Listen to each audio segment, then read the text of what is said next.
Assalamualaikum warahmatullahi wabarakatuh. Selamat pagi dan selamat datang di channel YouTube. Kali ini saya akan menjelaskan atau membuat video tentang pupuk urea. Pupuk urea adalah salah satu pupuk yang mengandung unsur hara, yaitu nitrogen. Pupuk urea adalah satu pupuk yang mengandung unsur nitrogen tertinggi di kelasnya, yaitu sebanyak 46%. Nah, di sini artinya dalam 100 kg pupuk urea dia mengandung 46% nitrogen. Nah, di sini yang saya tunjukkan ini adalah urea subsidi. Artinya urea yang pembeliannya dibantu oleh pemerintah. Di sini harga pupuk urea subsidi ini antara 90 sampai 100.000 per 50 kg. Itu tergantung dari jarak tempuh atau ada tambahan biaya transportasi dari pihak pengecer. Nah, di sini 46% urea artinya dalam 100 kg pupuk urea mengandung nitrogen seberat 46 kg dengan harga 90.000 per saknya ya. Satu sak ini harga 90 sampai 100.000. Artinya kalau 100 kg harganya 180 sampai 200.000. Dengan harga itu berarti dalam 1 kg nitrogen ya, dalam 1 kg nitrogen itu harganya kurang lebih Rp3.450 per kilogram nitrogen. Nah, sekarang dengan harga seperti itu kita bisa kalkulasikan kira-kira mana yang lebih hemat, penggunaan urea dengan penggunaan pupuk-pupuk yang lain, yang pupuk yang mengandung unsur N yang sejenis urea seperti ZA itu amonium fosfat. Sorry, bukan amonium fosfat ya, tapi amonium sulfat itu ZA, kandungan nitrogennya 21%. Kemudian ada amopos, amonium fosfat ya, pupuk majemuk yang mengandung unsur nitrogen dan fosfat. Nah, salah satu kelebihan dari urea adalah ketika urea diaplikasikan ke dalam tanah pertanian, pupuk ini langsung terserap oleh akar tanaman. Artinya urea merupakan pupuk yang sangat reaktif.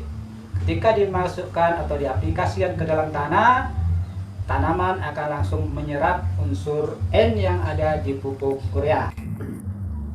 Kemudian kelebihan urea ini yang lain adalah kandungan N-nya cukup tinggi, ya, tertinggi di kelasnya. Urea adalah pupuk yang mengandung N yang tertinggi di kelasnya. Urea 46%, N-nya, kemudian kalau ZA dia 21%, N-nya ini adalah yang paling tinggi.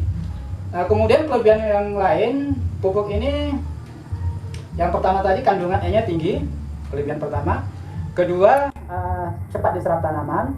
Kemudian kelebihan yang ketiga, pupuk urea ini adalah dia tidak menimbulkan keasaman yang terlalu tinggi. Karena setiap pupuk ya, setiap pupuk itu ada yang menimbulkan efek menimbulkan keasaman terhadap tanah, ada juga yang menimbulkan efek basah. Basah bukan berarti dalam artian kena air, bukan ya. Basah atau basic atau alkali, itu pH-nya rentang pH-nya cukup tinggi. Nah, kalau urea ini dia tidak terlalu menimbulkan keasaman pada tanah, sehingga pupuk urea sangat cocok diberikan pada tanah-tanah yang berbahan dasar organosol atau tanah-tanah yang terbentuk dari bahan-bahan gambut atau bahan-bahan organik ya. Ini tidak menimbulkan keasaman, beda dengan pupuk ZA. Kalau pupuk ZA dia bisa menimbulkan keasaman pada tanah, sehingga ketika kita menggunakan pupuk ZA harus diimbangi dengan pemberian kapur. Kalau tidak, maka tanah akan asam.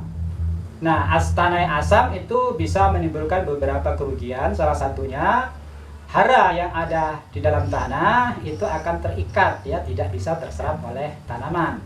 Tetapi kalau urea ini tidak terlalu mengasamkan tanah, sehingga ada beberapa keunggulan dari urea ini. Nah, di sini Yang saya tunjukkan ini adalah urea pupuk bersubsidi ya. Ini pupuk subsidi ya, sekarang itu dia dalam bentuk holding company. Kalau dulu itu yang ada pupuk PIM ya, pupuk Iskandar Muda pabrikannya, ada pupuk Sriwijaya, ada pupuk Kaltim. Sekarang itu dilebur menjadi pupuk Indonesia Holding Company. Nah, di sini diproduksi oleh ya, ini seperti ini dalam bentuk Persero. Satu hal yang harus diperhatikan ketika kita akan membeli pupuk urea atau pupuk yang lain adalah masa daluarsanya. Di sini ada tertulis ini masa daluarsa April 2021. Artinya ketika kita menggunakan pupuk urea ini sebelum 2021, maka efisiensi dari pupuk urea ini masih cukup tinggi. Tetapi ketika kita menggunakannya lebih dari waktu yang tertulis ini, ada beberapa kemungkinan. Salah satunya adalah berkurangnya kadar nitrogen yang ada dalam pupuk. Hal itu bisa disebabkan oleh adanya penguapan atau menguapnya unsur yang ada di pupuk urea ini. Pupuk urea dia bersifat higrokospis, artinya pupuk urea dapat menyerap ini ya, ini bentuknya seperti ini, bentuk pupuk urea. Yang subsidi ini ya seharusnya berwarna pink ya, cuma ini barangkali kurang pewarnanya, dia berwarna pink.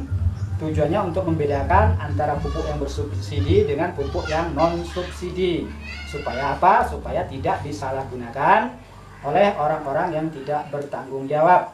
Karena perbedaan harga atau paritas harganya cukup tinggi. Kalau urea bersubsidi 90 sampai 100 ribu, pupuk urea non subsidi itu bisa mencapai 200 ribu atau 2 kali lipatnya. Maka di sini oleh pemerintah ini diberi warna pink. Nah, urea ini sangat mudah menyerap air dari udara ini, atau dikatakan urea ini bersifat higrokospis, sehingga penanganan pupuk urea harus betul-betul dia ya seperti yang terlihat dalam video ini, dia harus diberi alas supaya tidak bersentuhan langsung dengan lantai. Tujuannya untuk menghindari tingkat kelembapan yang terlalu tinggi. Jika tingkat kelembapannya terlalu tinggi, seperti saya katakan tadi, pupuk urea ini bersifat higrokospis sehingga akan mencair. Nah, ketika pupuk urea mencair, otomatis N-nya itu banyak yang hilang akibat mengalami penguapan. Itu tadi beberapa keunggulan pupuk urea. Salah satu kelemahan dari urea adalah ketika urea kita aplikasikan ke dalam tanah, jika urea ini langsung terkena sinar matahari, maka dia akan langsung terbakar. Terbakar dalam artian mengalami penguapan. Nah, untuk menghindari penguapan atau menghindari terjadinya terbakarnya tadi, maka cara yang paling bijaksana ketika kita memupuk adalah dalam bentuk larikan ya, kita buat lubang-lubang kecil, bisa ditugal atau dibuat larikan, kita aplikasikan pupuknya, kemudian kita tutup kembali. Supaya apa? Supaya sinar matahari tidak langsung menyinari pupuk urea, sehingga pupuk urea tidak akan mengalami penguapan. Artinya ketika kita memupuk dengan urea, ketika ditutup, tingkat efisiensi penggunaan urea ini cukup tinggi. Itu kelemahan yang pertama. Kemudian kelemahan yang kedua, pupuk urea ini mengandung bioret. Bioret ini suatu senyawa yang sifatnya merugikan tanaman. Kenapa merugikan? Jika bioret terlalu banyak terserap oleh akar tanaman, maka tanaman menjadi rentan. Artinya tingkat imunitas tanaman menjadi rendah, sehingga tanaman akan lebih mudah terserang oleh hama dan penyakit. Nah, untuk mengatasi hal itu, teman-teman perlu ketahui, untuk menetralisir daripada bioret yang terkandung di dalam urea, kita harus lakukan pemupukan seimbang.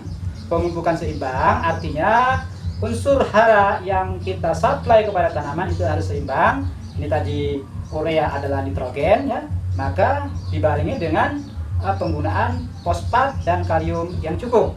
Karena kita tahu bahwa kalium adalah satu jenis pupuk yang dapat memperkuat struktur sel-sel tanaman, sehingga tanaman yang cukup dengan asupan kaliumnya, tanaman menjadi lebih kebal terhadap serangan hama ataupun penyakit. Nah, perlu teman-teman ketahui, pupuk urea selain digunakan kepada tanaman, baik itu tanaman semusim ataupun tanaman perkebunan, tanaman tahunan, juga bisa diberikan kepada ternak. Jadi ini bisa diberikan ke pakan ternak, campuran pakan ternak untuk mempertinggi kadar protein pakan. Karena begini, urea ini pada dasarnya rumus kimianya CONH2 dua kali. Protein itu terbangun dari asam amino. Rumus struktur asam amino itulah NH2-min. Nah, dari NH2 itu dirubah menjadi asam amino. Kumpulan asam amino itulah membentuk protein. Jadi di samping sebagai pupuk pertanian, urea juga bisa diberikan tambahan pakan ternak. Juga di bidang industri bisa ada digunakan di bidang perekat ya, untuk mempertinggi daya rekat lem.